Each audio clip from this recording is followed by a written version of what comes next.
Welcome back. I'm Ruth, and you're watching Everyday English, Roots to Real Conversation. Ruth's Roots to Real Conversation. Okay, it's a little bit more of an intermediate level lesson today, and we're going to think about coordinating words, connecting words. So that is today's topic. There'll be a lot more on these. They're very, very important. I happen to think that using connective words can be what makes the difference between you seeming fluent and confident and having much more of a broken,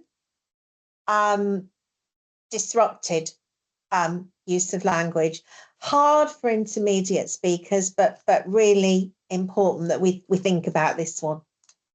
Okay, let's go for it. So I've chosen 3. There are many, many more, but today we're going to look at and. You will all know the word and. We're going to look at but, while, and if. So 4, not 3. So and, but, while, and if. Okay. Now, and is the first one. And it's very much that coordinating. So you are joining 2 things together. In the very early stages, it might be 2 people's names. So it might be Sahil and James, Cara and Jenny. So it joins, it connects 2 words together. But it also connects 2 phrases. I'm going to write that word up for you there, phrases. You can think of a phrase as a short sentence, but a phrase is better. So I've got 2 phrases here. I've got, I booked a flight, phrase 1. And then I packed my suitcase. Okay. And we're going to change that to, I booked a flight and packed my suitcase. I booked a flight and packed my suitcase. Let's see if we can think of another one. In fact, while I'm doing that, let's see if you can think of one for yourself. Let's have a think. I saw a cat and a dog in the lane.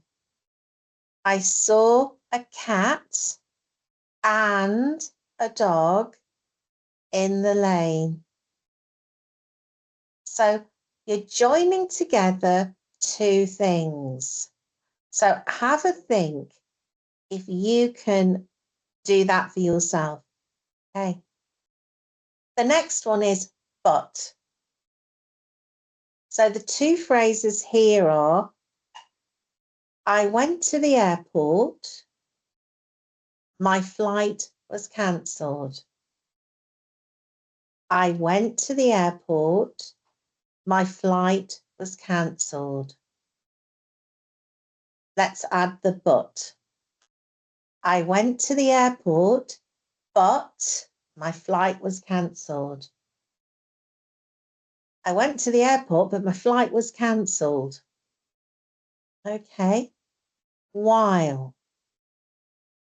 You are doing something while somebody, a friend, does something else. So the 2 phrases that we've got here are, I waited in the queue. The second phrase is, Elliot looked at the information board.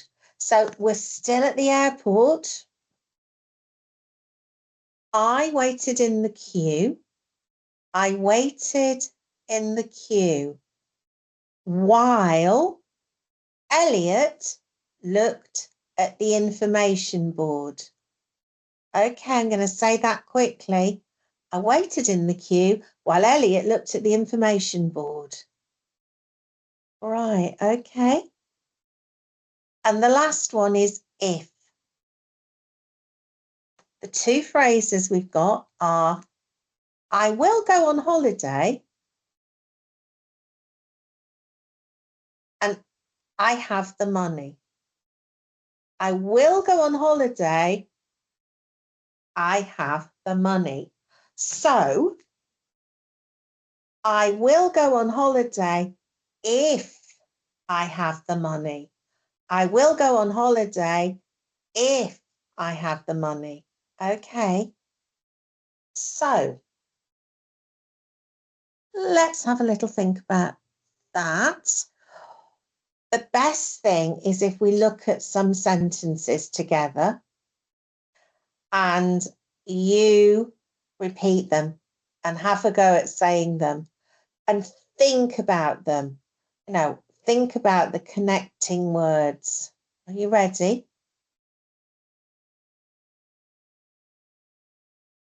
I went to the supermarket and the post office. I went to the supermarket and the post office. So I'm going to say that again, then leave a gap for you. Okay. I went to the supermarket and the post office. We went to the supermarket and bought some milk and bread. I've made that one really hard because I put two ands in it. Okay, we went to the supermarket and bought some bread. Oh, bought some milk and bread. I'll do that one again for you. We went to the supermarket and bought some milk and bread. Next one. I went to the supermarket and met my friend.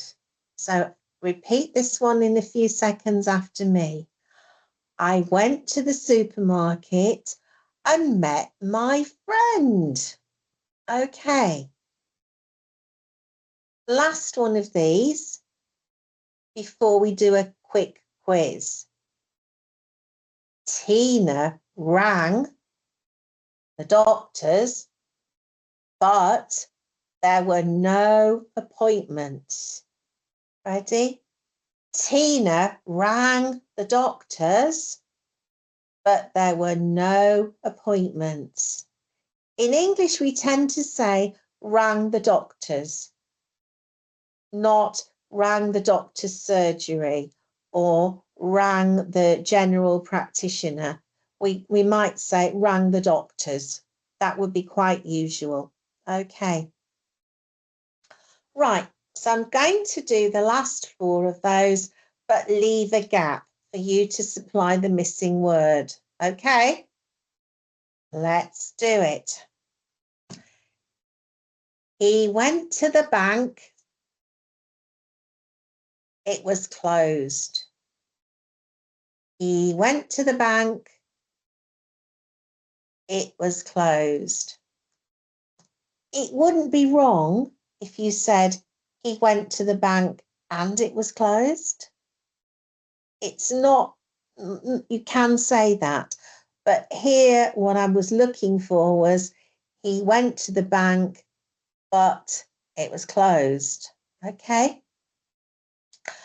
Does show you that there can be that little bit of overlap between these words. Next one. She went to the cafe. There was no chocolate cake. She went to the cafe. There was no chocolate cake, so that would be but. No chocolate cake, dreadful. Next one. They went to buy coffee, waiting for their train. Okay. They went to buy coffee, waiting for their train. So they're at the railway or the train station there. And they went to buy coffee while waiting for their train to arrive. Okay, and the last one of those, let's have a look. Oh, this is a bit sad for her. She lost her ticket waiting for the theatre to open. Okay. She lost her ticket waiting for the theatre to open. So she lost her ticket while waiting for the theatre to open. So a very quick lesson today to just give you that first appreciation and awareness of connectors. I am aware that today some of the language has been at a higher level, but it's good for all levels of learner to listen to that and to hear the patterns and the cadences.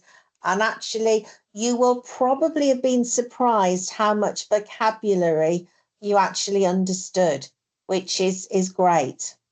Now, something occurred to me while we were working through that, and it was that it sounds very, very formal to say, I went to the supermarket. And I don't know about your country. Not every country has supermarkets. That's absolutely the case. England has lots of supermarkets, as does Scotland, Wales, and Northern Ireland, all parts of Great Britain. We don't tend to say, I'm going to the supermarket.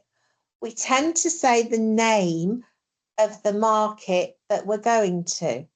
So instead of saying, I went to the supermarket, I might say, I went to Sainsbury's, or I went to Tesco's. Let's think of some others. I went to Marks and Spencer's. I went to Waitrose. And the Yorkshire supermarket. I went to Morrison's. So I'll put some pictures of the logos of those supermarkets up for you to look at. I'd say this is exactly the same in France, where I live for a lot of the year. I would be saying, oh, I'm going to the Intermarché, or I'm going to the Carrefour, or I'm going to the Super U. So we use the names of the supermarket instead of saying supermarket. If you saw market on its own, I went to the market, it would probably mean a market with what we call stalls, perhaps outside. My town where I lived a lot of years, called Skipton in Yorkshire, had a market outside with stalls most days of the week. And a lot of towns in England will have a market once or twice a week. Sometimes they're in a market hall, which means that they're undercover. So a little bit of cultural information for you there about supermarkets and markets. Hope you enjoyed that. Do subscribe. There we are, using a verb. Do subscribe, please. That would be fantastic. If you look for the bell when you subscribe, you'll get that notification whenever I do another video. I'm looking forward to seeing you again next time. Oh, yes, any ideas or thoughts about what would be useful for a video, for a program, write it in the comments, and I'll check there very regularly and try and answer your queries as well. So have a good day. Look after yourselves. Bye.